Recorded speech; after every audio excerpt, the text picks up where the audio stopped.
Hey beautiful people, welcome back. That video thumbnail just shown, you might want to watch it to get a deeper comprehension of what we're about to speak here. Because there are three main types of encounters with any type of so-called governmental actors. One of those is consensual encounter. The first two types, we've shown the origin in many other videos, being probable cause and Terry stop. The third type, which is consensual. Many might be wondering, all right, we hear that case law they're speaking about consensual encounter being the third types of encounter with any type of acting personnel. But where is its origin outside of that? Because those other two types of encounters were spoken of other res judicators regarding that, but consensual encounters prior to that video. In order to answer that question and to further show you the power of consent and other res judicators when it comes particularly to consent and how you can put it to use. Remember, Bill of Rights are summaries of something, and operational laws expound on that something and how it is enforced. That is what it means to be secured in the right. You cannot be secured in the right if you cannot enforce it. I'll have to take you back to each state constitution. We'll look at Texas, Pennsylvania, and Florida, just for example, and then we'll move on. Then the Texas Constitution, it tells you that the general, great, and essential principles of liberty. Principle is the foundation of how things work. Liberty is the freedom from permission. And free government may be recognized and established. Because of that, we declare, aka Declaration of Rights, aka Bill of Rights, applicable to people. Section 2, inherent political power, public and form of government. All political power is inherent in the people, meaning the government does not grant the people any power to make a determination as how society is ran. When someone tells you you look this way, you speak that way, you're using these buzzwords, you're wearing something on your head, you're bearing this name, something is wrong with you, therefore, well, I'm going to throw you in jail and handcuff you. I'm going to come to you and say, well, this gives me the right to do something to you contractually on a piece of paper because you fit the description of one thing or the other. That's political influence right there. Politics is when people take certain things and twist the Rubik's Cube of life to their benefit based on whatever that prerogative is. That's what political power is. And that ability to do such a thing is inherent in the people. And all free government are founded on their authority. All free government are founded on the authority of you, the people.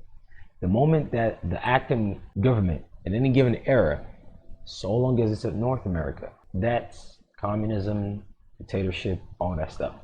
Because naturally, the political power of government is founded on your authority because said authority is inherent in you and instituted for their benefit, for your benefit.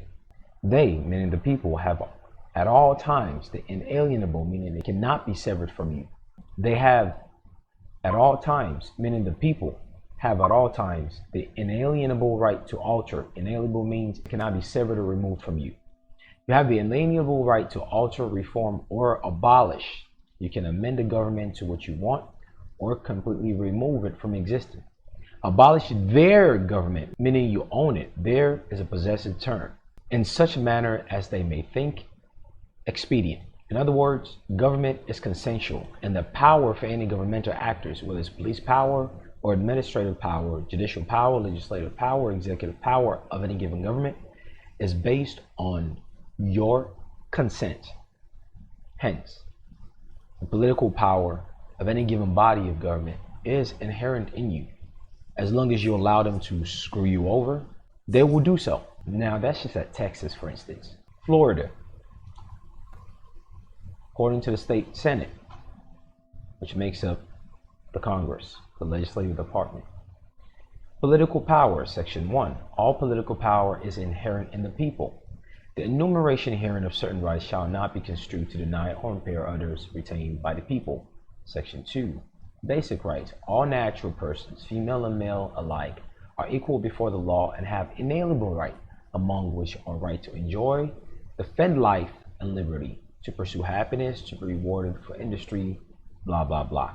In other words, it's also telling you the essence of what you are is you can do whatever you want and no one else can limit you, so long, of course, as you don't injure other people. This body of government that's created to make man move forward within the evolution and time we're spending here is based on your consent, because it's a basic right that you have, and the power is in fact inherent in you and you control it.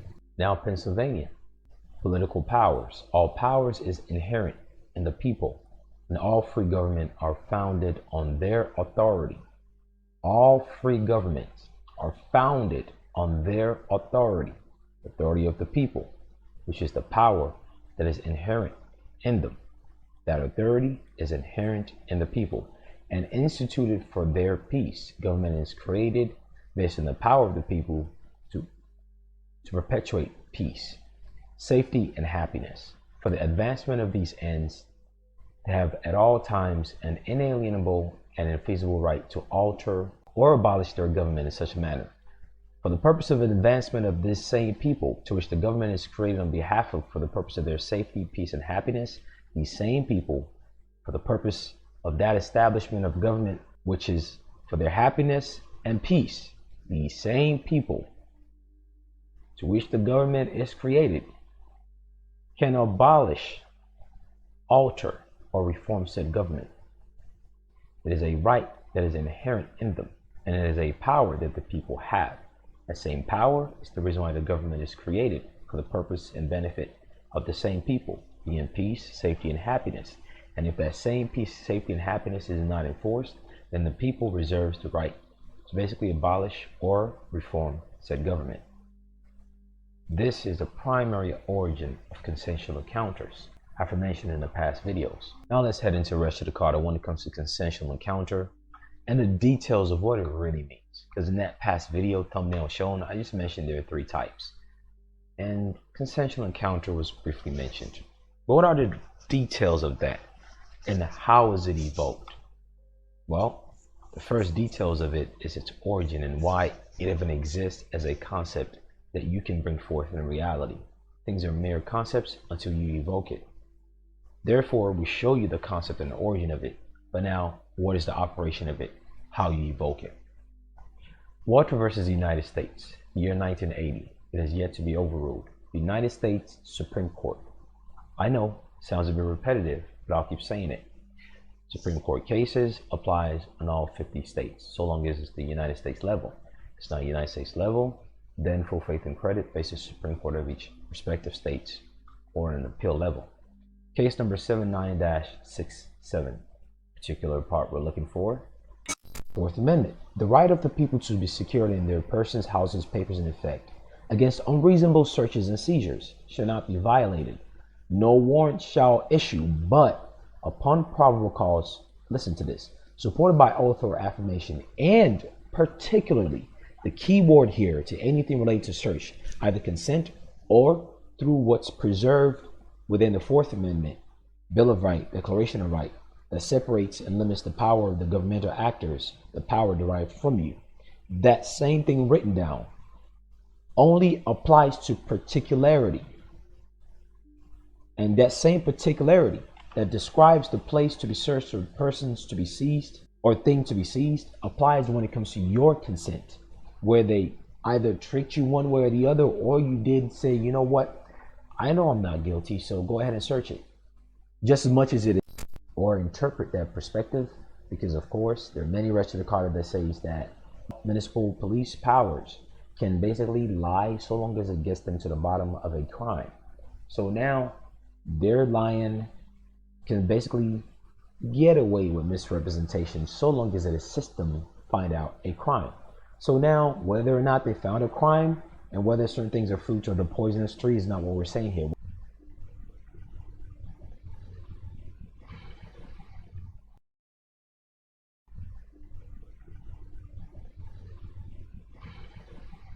What we're saying is he said, she said came into the circumstance.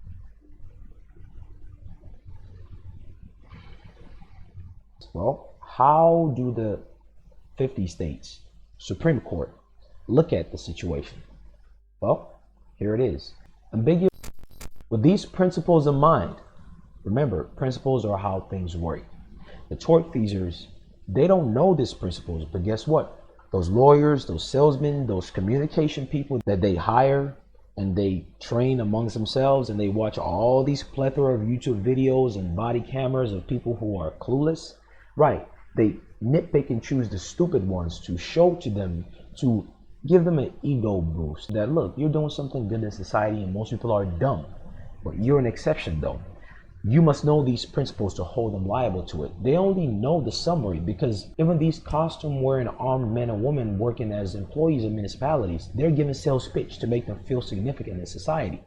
Whatever power they've been deprived of during childhood that's causing them to now go into a certain field to feel significant, they enforce and encourage that low self-esteem and the need to smear it and cover it up and compensate with that position by telling them, look, you can do this.